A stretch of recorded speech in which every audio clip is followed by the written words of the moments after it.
Bonjour tout le monde. Dans cette partie, on va discuter, ou bien on va voir comment on peut déterminer ce qu'on appelle les grandeurs, bien sûr, caractérisant le mouvement. Donc, les grandeurs caractérisant le mouvement. Donc, avant de commencer cette partie, on va faire une petite révision de ce qu'on a vu dernièrement. Donc, la première partie de cette leçon consiste à déterminer ce qu'on appelle l'équation différentielle vérifiée par la vitesse. Donc, dans cette partie, on a vu ce qu'on appelle les forces qui s'appliquent sur un corps solide qui se déplace dans un fluide. On a vu trois forces. Donc, la première force, c'est le poids. Donc, on a vu que cette force est toujours verticale, dirigée vers le bas. Donc, à partir du centre d'inertie, ou bien centre G, le point G. Donc, le vecteur, ou bien la force P, toujours dirigée vers le bas. C'est la force P. On a vu aussi la poussée d'Archimède concernant la force P, ou bien le poids. Le poids. Donc, la force P, l'intensité de cette force P, c'est M fois G. C'est clair? Donc, pour tracer cette force, donc toujours verticale, dirigée ou bien orientée vers le bas. On a vu aussi la deuxième force, c'est la poussée d'Archimède. La poussée d'Archimède. Donc, notez F1. Cette force verticale toujours dirigée vers le haut, et à partir de G, on trace le vecteur FA vertical dirigé vers le haut. C'est toujours. Donc, l'intensité de la poussée d'Archimède FA, c'est quoi? C'est ρF fois V fois G. Que représente ρF? ρF, c'est la masse volumique du fluide. Et ici, le fluide de masse volumique ρF. V, il représente le volume du solide immergé. Le solide S, le volume d'eau, c'est V. D'après? Donc, la troisième force, on a vu trois forces. Donc, la troisième force, c'est la force, ce qu'on appelle la force de quoi? De frottement. La force de frottement fluide. Donc, la force de frottement fluide, notez F minuscule, d'intensité F est égal à quoi? C'est égal à K fois V à la puissance N. Avec N, c'est un entier. Deux valeurs, soit 1, soit 2. N est égal à 1, le cas, c'est la vitesse est faible. Donc la vitesse faible. C'est clair? N est égal à 2, c'est la vitesse est grande.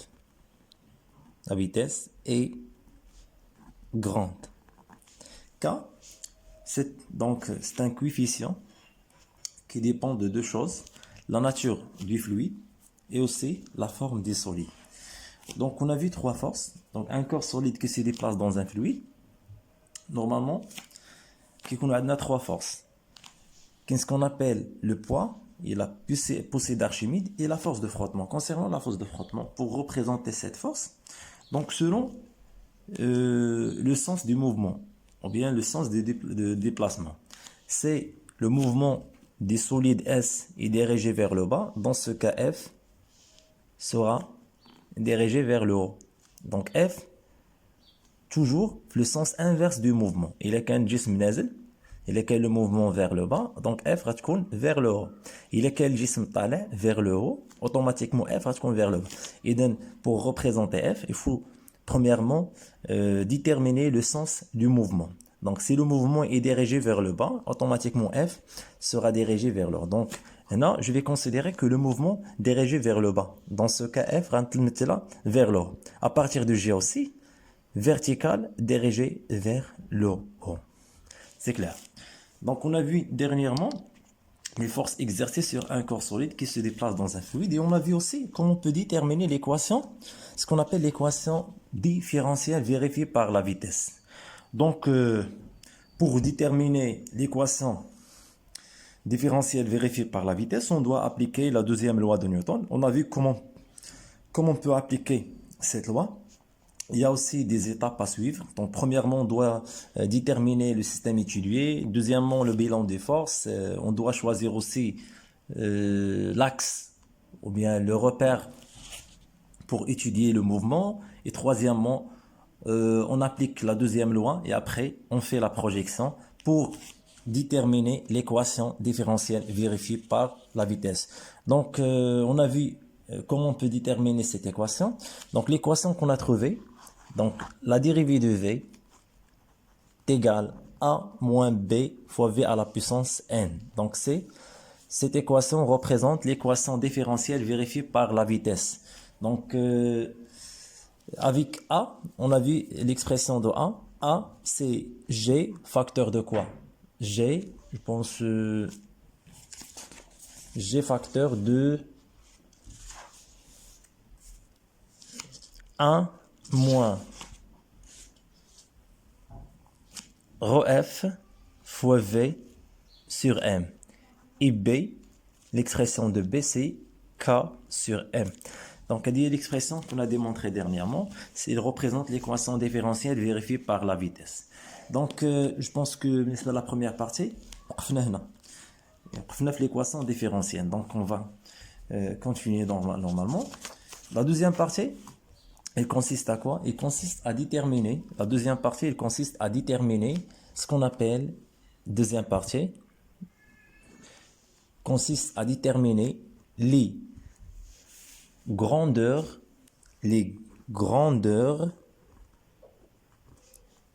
caractérisant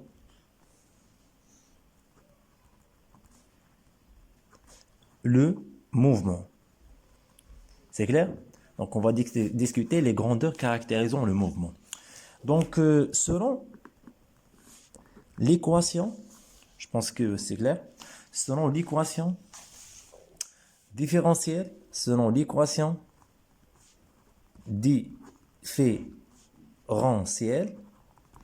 qu'on a démontré dernièrement, vérifiée par la vitesse bien sûr, la dérivée de v est égale a moins b fois v à la puissance n. C'est clair? Si on représente la vitesse, ou bien la variation de la vitesse en fonction du temps, on obtient la courbe suivante. Donc, on obtient la courbe qui représente la variation de la vitesse en fonction du temps. C'est clair? Donc, cette équation différentielle vérifiée par la vitesse, la résolution de cette équation permet de donner l'expression de la vitesse v en fonction de t. Donc maintenant je fais les détails de la partie. Si on représente la variation de la vitesse en fonction de t, on obtient la courbe suivante. La vitesse augmente de façon progressive.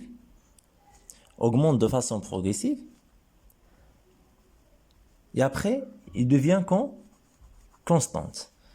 Donc, cette courbe, il représente la variation de la vitesse d'un corps solide S qui se déplace dans un fluide.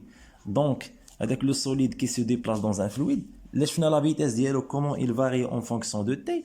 Donc, au départ, la vitesse nulle, il augmente de façon progressive, mais après, elle devient constante et se stabilise. C'est clair? Donc, cette courbe présente normalement, la vitesse en mètres par seconde, le temps en secondes, cette courbe présente normalement deux régimes. C'est la même chose, RC, on a vu l'électricité, RC, on a vu l'équation différentielle vérifiée par UC ou bien vérifiée par Q, on a vu la solution de l'équation différentielle. Voilà, c'est la même chose. Donc, V en fonction de T. Donc, comme vous voyez ici, la courbe V en fonction de T présente deux régimes. Normalement, ce qu'on appelle le régime initial ou bien le régime transitoire. Le régime transitoire. Comme vous voyez dans le régime transitoire, la vitesse il augmente. Dans ce cas, la vitesse augmente, bien sûr, de façon progressive en fonction de quoi? En fonction du temps. Donc, cette période, elle représente le régime transitoire. La vitesse, il augmente ou bien la vitesse, il varie en fonction du temps. Aussi, le régime, le régime, le régime permanent. Donc ici, le régime permanent, dans le régime permanent, la vitesse elle se stabilise, il devient constante. Donc la vitesse se stabilise. Se stabilise. Ça veut dire il devient constante. Donc cette courbe présente normalement deux régimes. Régime transitoire, cet régime, il représente le régime transitoire ou bien le régime initial. Il est caractérisé par quoi? La vitesse varie ou bien il augmente en fonction du temps. Cet régime, il représente le régime permanent. Il se caractérise par quoi? Donc, le régime permanent. Donc, la vitesse, il devient constante et se stabilise et devient constante. C'est clair? Donc, dans cette partie, on va discuter les grandeurs qui caractérisent le mouvement. C'est clair? Donc, selon la courbe qui représente la variation de la vitesse en fonction de t, et comme j'ai dit auparavant, cette courbe représente deux régimes, régime transitoire et régime permanent. Donc, le régime transitoire il se caractérise par la variation de la vitesse et le régime permanent, la vitesse il se stabilise, il devient constante. C'est clair? Donc, le deuxième point qu'on va discuter, c'est ce qu'on appelle ou bien la constante de temps. La constante de temps. Comment on peut déterminer la constante de temps? Donc, vous avez déjà vu comment on peut déterminer la constante de temps, la partie de RC. Donc, pour déterminer le temps, il y a deux façons. Normalement, la première méthode, donc pour déterminer le temps, obligatoirement, on a la tangente à l'instant t égale à 0. Donc, la tangente à l'instant t égale à 0 doit être tracée. Donc, on a déjà avec la tangente de la courbe v en fonction de t déjà tracée. Donc, la tangente à l'instant t égale à 0 déjà tracée. Donc, cette méthode, on l'utilise uniquement si la tangente est déjà tracée. C'est clair? Donc, on a la tangente, donc on va discuter comment on peut déterminer la constante de temps à partir de la courbe qui représente la variation de la vitesse en fonction de t. On a déjà la tangente à l'instant t égale à 0, c'est clair? Donc, on prend l'intersection de la tangente avec l'asymptote. L'asymptote de la courbe, donc on a cette droite, il représente quoi? Il représente l'asymptote. C'est clair? Donc, l'intersection, donc le point d'intersection entre la tangente et l'asymptote de la courbe qui représente la vitesse en fonction de t, ce point, on fait la projection de ce point sur l'axe des abscisses, c'est-à-dire l'axe du temps. Donc, on fait la projection pour déterminer quoi? Pour déterminer tau. Donc, tau, il représente la constante de temps. Normalement, cette partie, donc, vise à déterminer la valeur de tau, ou bien comment on peut déterminer tau, pardon. C'est clair? Donc, les grandeurs caractérisant le mouvement, on a vu deux régimes, régime transitoire, régime permanent, et on a vu comment on peut déterminer la constante de temps. Donc, c'est quoi la constante de temps? Donc, on peut déterminer la constante de temps en se basant sur quoi? En se basant sur la tangente et l'asymptote. Le point d'intersection, qui est la projection sur l'axe du temps ou bien l'axe des abscisses. Donc, la tangente A, la tangente A, la courbe V en fonction du temps, coupe, coupe l'asymptote. l'asymptote ont un point d'abscisse tau. C'est clair? Donc la tangente à la courbe V en fonction de tau, il coupe l'asymptote en un point d'abscisse tau. Ça veut dire quoi? Et pratiquement pour déterminer tau, donc on prend la tangente, on prend l'intersection entre la tangente et l'asymptote.